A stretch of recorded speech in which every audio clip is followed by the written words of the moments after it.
നിൻ വചനം ധ്യാനിക്കുമ്പോൾ എൻ ഹൃദയം ആശ്വസിക്കും. കൂരിരുളിൻ താഴ്വരയിൽ ദീപമതാ നിൻ മൊഴികൾ. കൂരിരുളിൻ താഴ്വരയിൽ ദീപമതാ നിൻ മൊഴികൾ.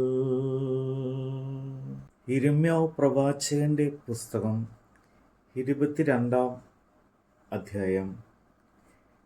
യഹോവ ഇപ്രകാരം അരുളിച്ചെയ്യുന്നു: നീ യഹൂദ രാജാവിൻ്റെ അരമനയിൽ ചെന്ന് അവിടെ ഈ വചനം പ്രസ്താവിക്കാം. ദാവീദിന്റെ സിംഹാസനത്തിൽ ഇരിക്കുന്ന യഹൂദ രാജാവേ, നീയും നിന്റെ വൃദ്ധിമാരും ഈ വാതിലിൽ കൂടി കടക്കുന്ന നിന്റെ ജനവും യഹോവയുടെ വചനം കേട്ടുകൊള്ളുവിൻ. യഹോവ ഇപ്രകാരം അരുളിച്ചെയ്യുന്നു: നിങ്ങൾ നീതിയും ന്യായവും നടത്തി കവർച്ചയായി ഭവിച്ചവനെ പീഡകന്റെ കയ്യിൽ നിന്ന് വിടുവിപ്പിൻ. പരദേശിയോടും അനാഥരോടും വിധവയോടും അന്യായവും ബലാത്കാരവും ചെയ്യരുത്. ഈ സ്ഥലത്ത് കുറ്റമില്ലാത്ത രക്തം ചൊരിയുകയും അരുത്. നിങ്ങൾ ഈ വചനം അനുഷ്ഠിച്ചാൽ ദാവീദിന്റെ സിംഹാസനം ഇരിക്കുന്നവരും രഥങ്ങളിലും കുതിരപ്പുറത്തും കയറുന്നവരുമായ രാജാക്കന്മാരും അവരുടെ ഭൃത്യന്മാരും പ്രജകളും ഈ അരമനയുടെ വാതിലുകളിൽ കൂടി കടക്കും.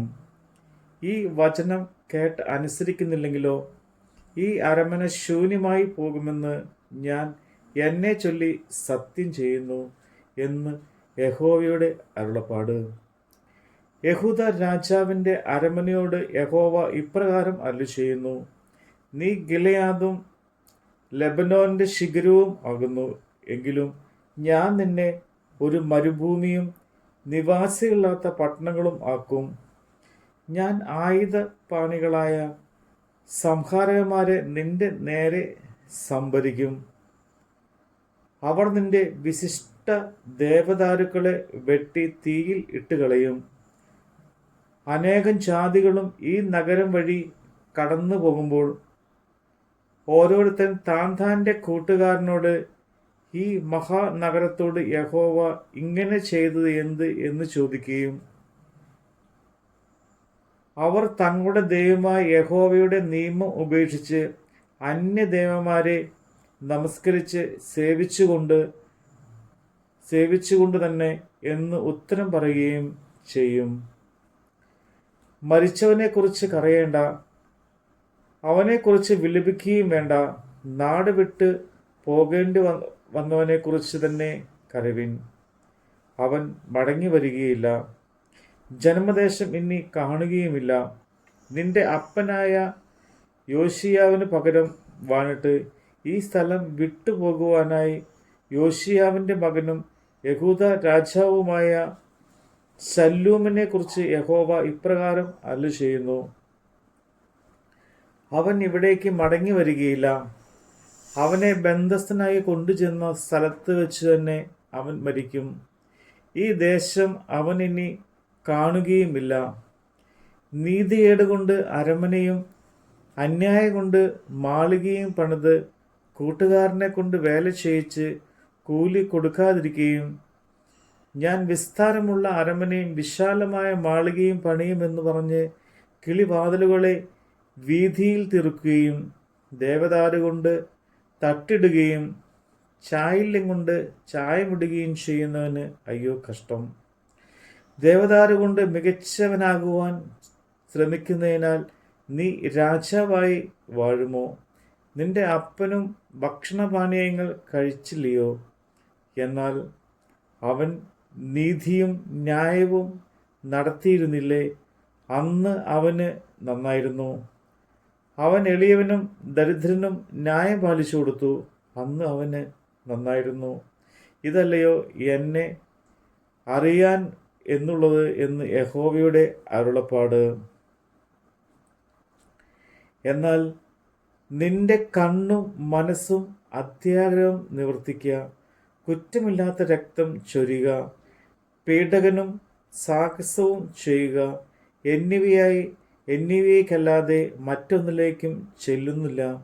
അതുകൊണ്ട് യഹോവ യോശിയാവിൻ്റെ മകനായ യെഹൂദാ രാജാവായ യെഹോയാക്കീമിനെ കുറിച്ച് ഇപ്രകാരം അരുളിച്ചെയ്യുന്നു. അവനെക്കുറിച്ച് അവർ അയ്യോ സഹോദര, അയ്യോ സഹോദരി എന്ന് ചൊല്ലി വിലപിക്കുകയില്ല. അവനെക്കുറിച്ച് അയ്യോ തമ്പുരാനെ, അയ്യോ തിരുമേനി എന്ന് ചൊല്ലി വിലപിക്കുകയുമില്ല. യെരൂശലേമിൻ്റെ പടിവാതിൽക്കൽക്കാർക്ക് പുറത്ത് അവനെ വലിച്ചെറിഞ്ഞ് ഒരു കഴുതിയെ കുഴിച്ചെടുക്കുന്നത് പോലെ അവനെ കുഴിച്ചിടുന്നത് പോലെ അവനെ കുഴിച്ചിടും. ലബനോനിൽ കയറി ചെന്ന് നിലവിളിക്കുക, ബാശാമിൽ നിന്ന് നിന്റെ ശബ്ദം ഉയർത്തുക, അബാരീമിൽ നിന്ന് നിലവിളിക്കുക. നിന്റെ സകല സ്നേഹിതന്മാരും തകർന്നു കിടക്കുന്നുവല്ലോ. നിന്റെ ശുഭകാലത്ത് ഞാൻ നിന്നോട് സംസാരിച്ചു, നീയോ ഞാൻ കേൾക്കുകയില്ല എന്ന് പറഞ്ഞു. എൻ്റെ വാക്ക് അനുസരിക്കാതിരിക്കേണ്ട എൻ്റെ ബാല്യം മുതൽ നിനക്കുള്ള ശീലം. നിന്നെ മേയ്ക്കുന്നവരൊക്കെയും കൊടുങ്കാറ്റ് പോലെ മേയ്ക്കും. നിന്റെ സ്നേഹിതന്മാർ പ്രവാസത്തിലേക്ക് പോകും.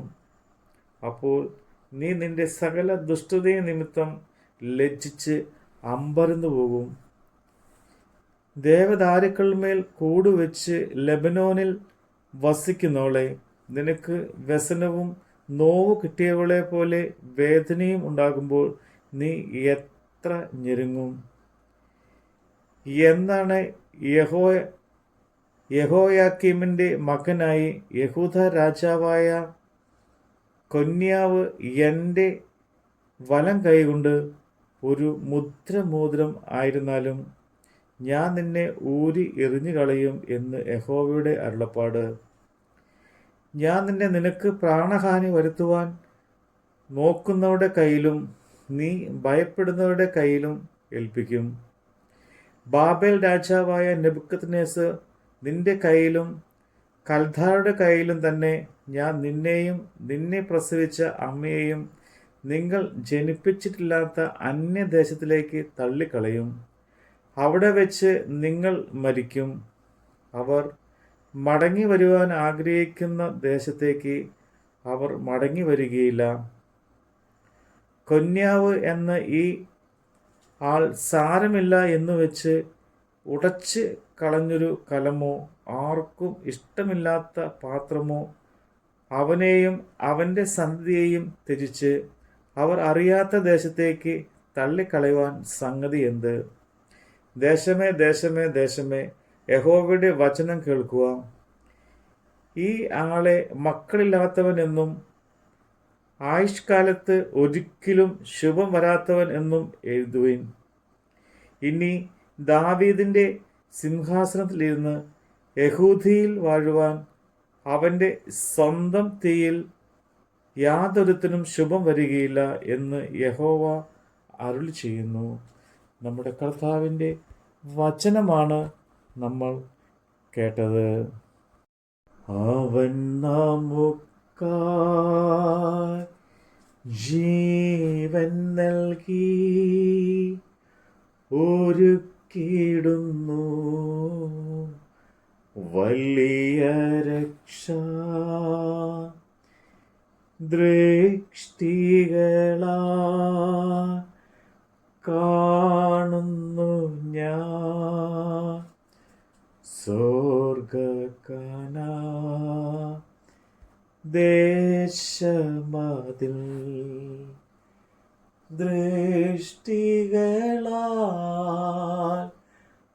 കാണുന്നു ഞാൻ സ്വർഗ്ഗകനാ ദേശമതിൽ.